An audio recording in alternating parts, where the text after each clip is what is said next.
En este momento exacto, los misiles balísticos iraníes están atacando objetivos militares en tres estados árabes simultáneamente.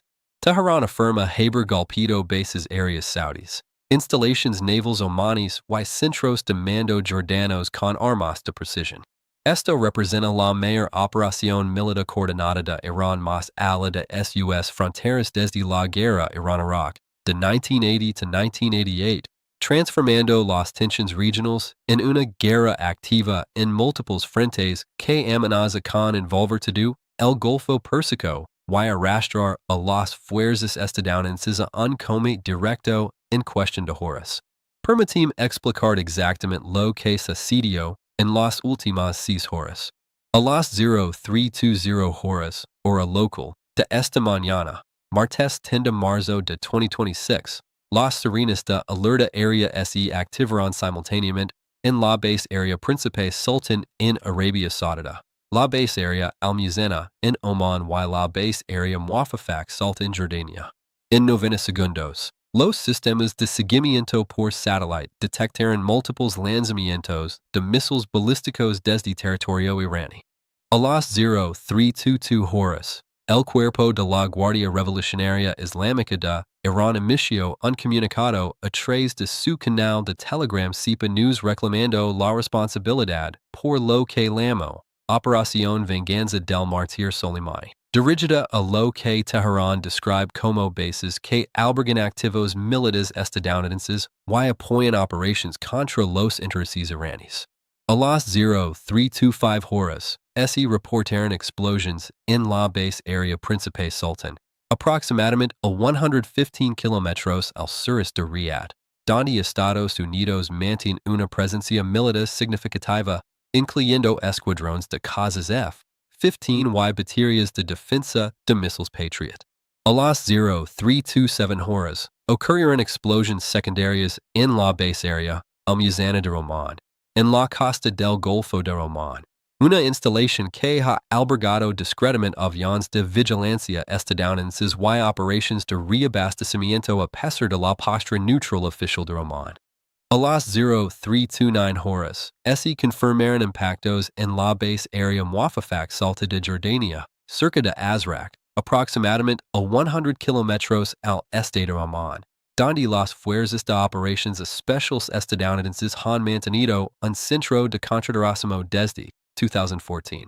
Los medios estatales de Arabia Saudita informaron inicialmente sobre los ataques como agresión intentada que fue en gran medida interceptada, mientras confirmaban simultáneamente bajas y daños en la base aérea Príncipe Sultan.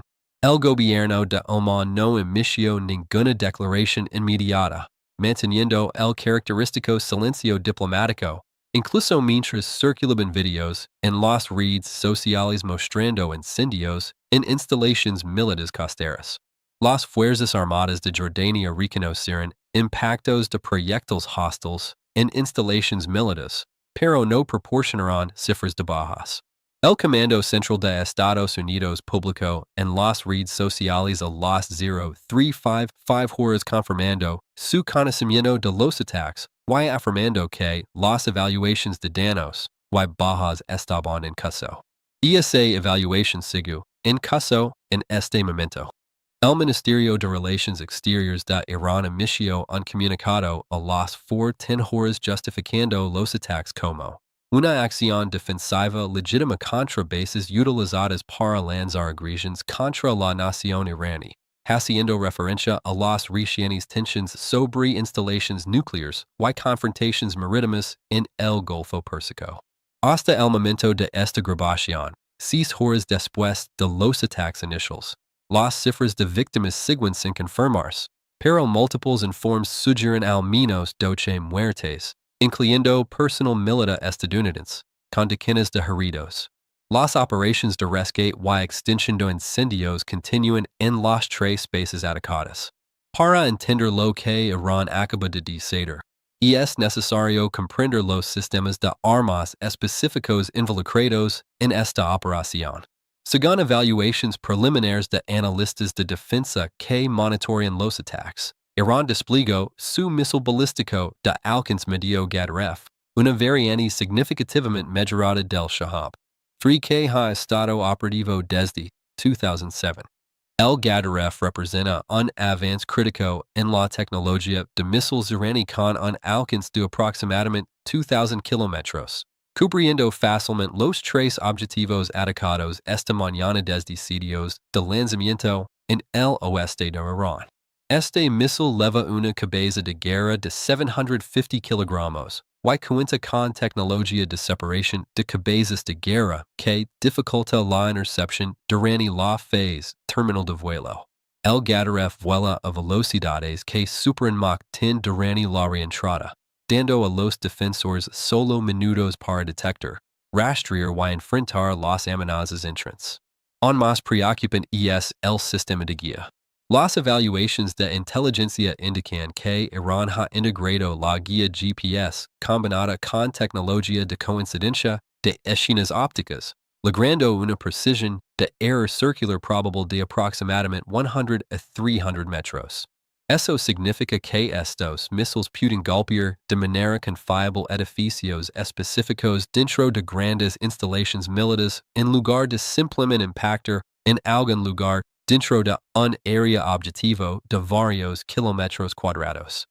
Esta capacidad de precisión cambia fundamentalmente el cálculo de los ataques con misiles iraníes.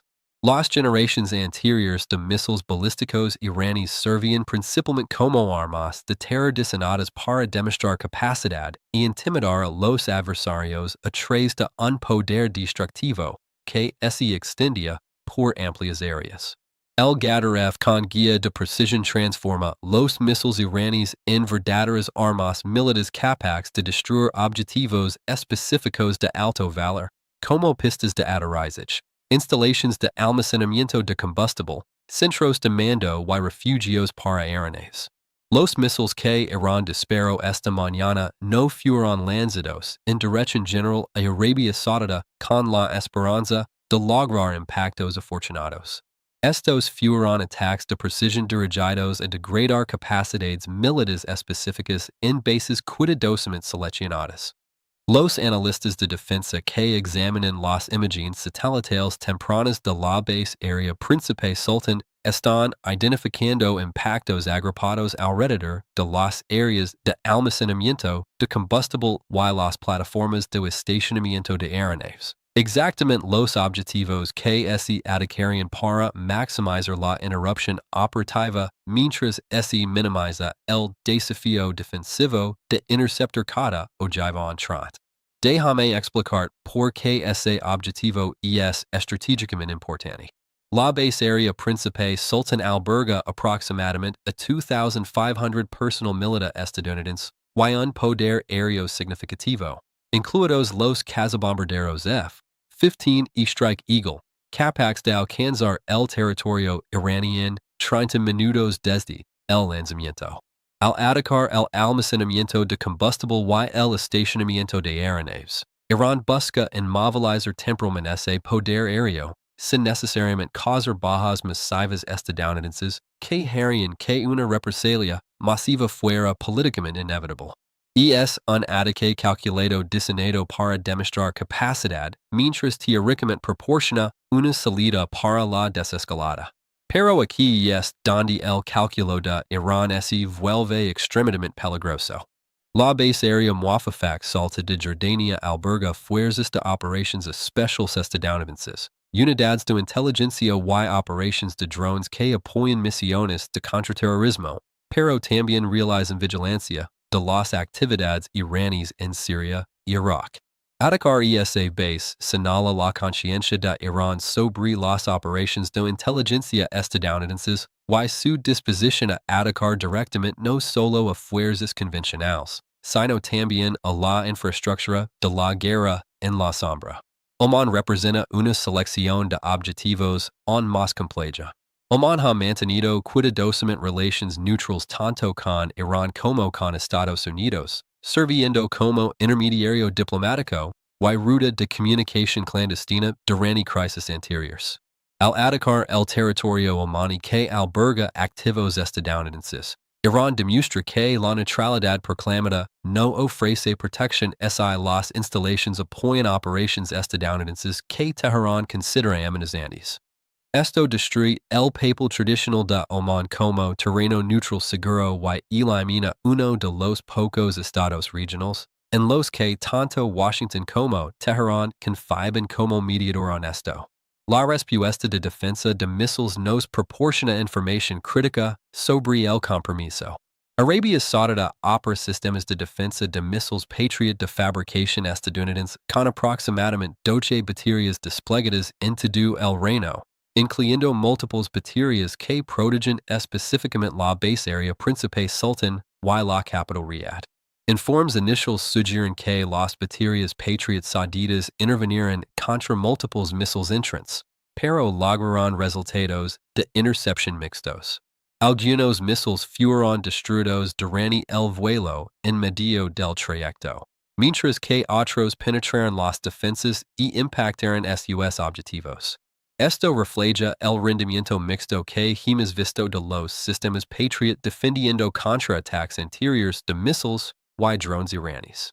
El sistema Patriot fue diseñado durante la Guerra Fría para contrarrestar aviones y misiles de crucero, no los misiles balísticos que ahora dominan los arsenales de Oriente Medio. Aunque las actualizaciones han añadido capacidad de defensa contra misiles balísticos, la efectividad del sistema contra ojivas maniobrables que viajan a velocidades hipersónicas sigue siendo imperfecta. Cada interceptor Patriot cuesta aproximadamente $4 millones, mientras que se estima que los misiles balísticos de Irán cuestan entre medio millón y $1 millón para producir. Esta asimetría de costos significa que Irán puede amenazar con abrumar las defensas saudíes a través de ataques de saturación donde docenas o cientos de misiles agotan los inventarios de interceptors, independientemente de las tasas de éxito de intercepción individuals. Aquí está el contexto estratégico que explica por qué Irán atacó ahora después de meses de tensiones crecientes. Este ataque representa la culminación de un entorno de seguridad en deterioro en toda la región del Golfo Pérsico, que comenzó con la reimposición de sanciones estadounidenses. Se intensificó a través de confrontaciones navales en el estrecho de Hormuz y alcanzó una masa crítica tras los informes de ataques aéreos israelíes en instalaciones nucleares iraníes en enero. Desde la perspectiva de Irán, el régimen enfrenta una matriz de amenazas existenciales que abarca la estrangulación económica a través de sanciones, presión militar de las fuerzas estadounidenses desplegadas en toda la región, operaciones encubiertas dirigidas a científicos nucleares y instalaciones, y posibles ataques preventivos israelíes a la infraestructura nuclear.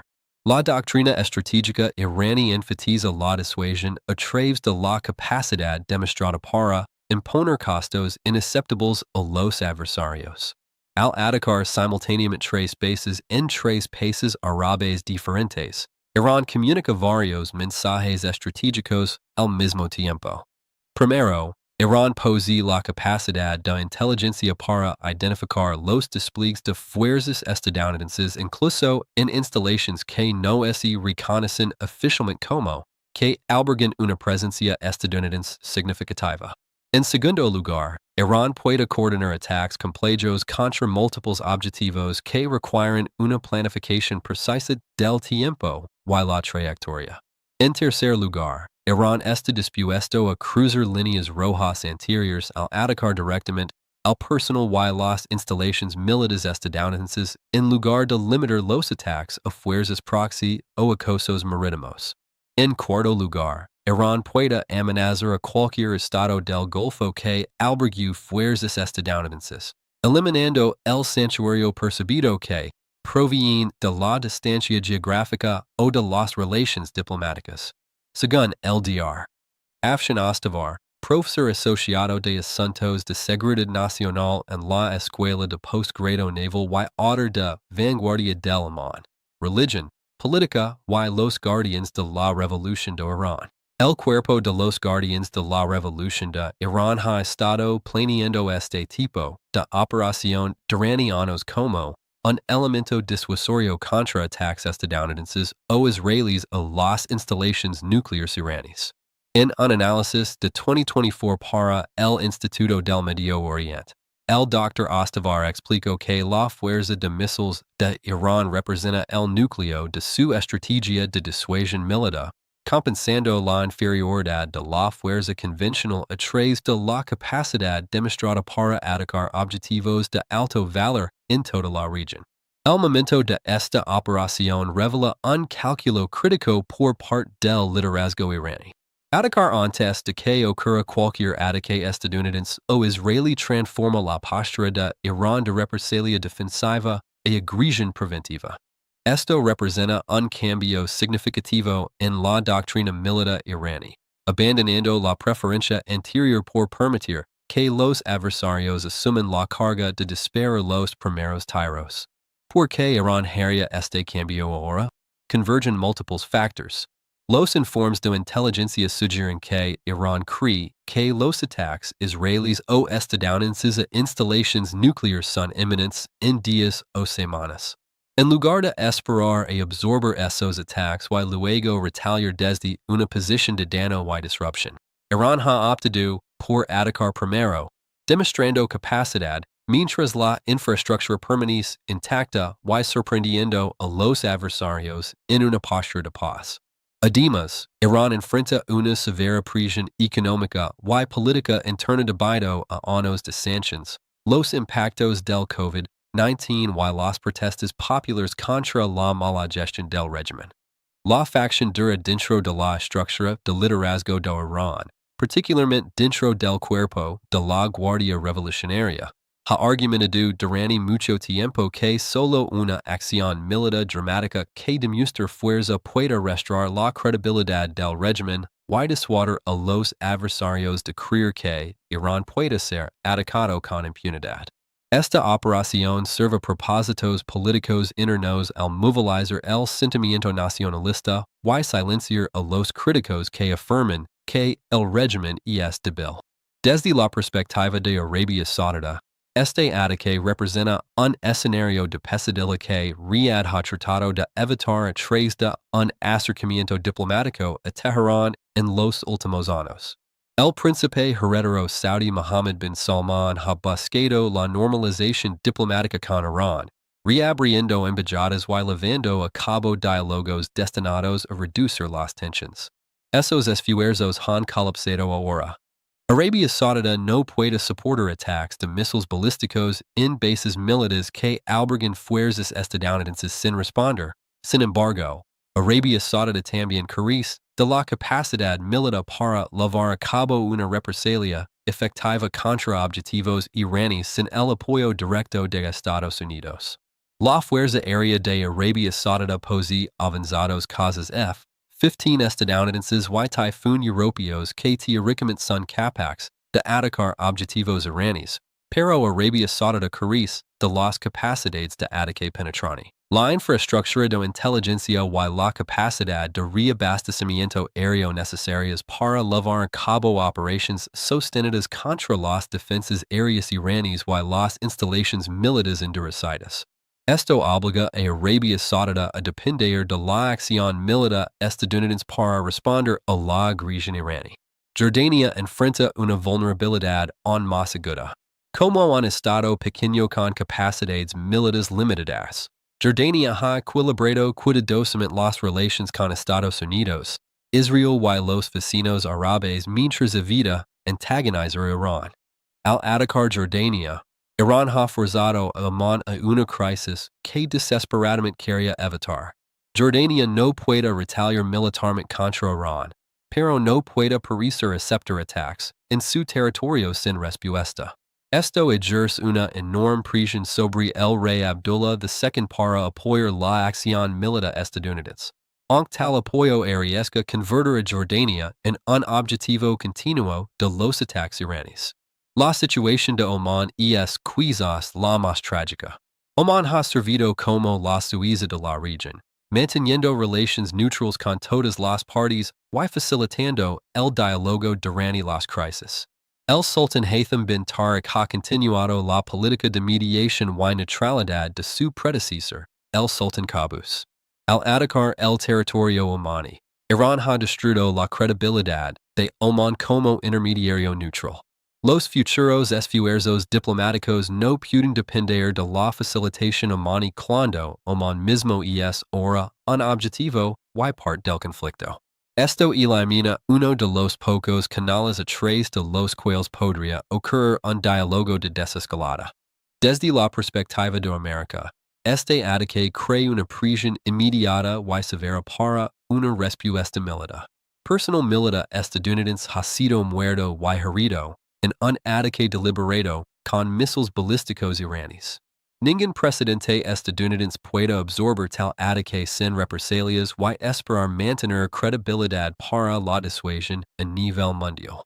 Si Irán puede atacar a las fuerzas estadounidenses con misiles balísticos y no enfrenta consecuencias, cada adversario, desde Corea del Norte hasta China, sacar conclusions sobre la disposición de América para proteger sus fuerzas y intereses.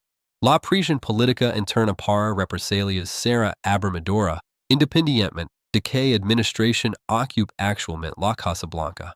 La cuestión no es si América responderá, sino que forma tomará esa respuesta y si puede calibrarse para evitar desencadenar una guerra a gran escala.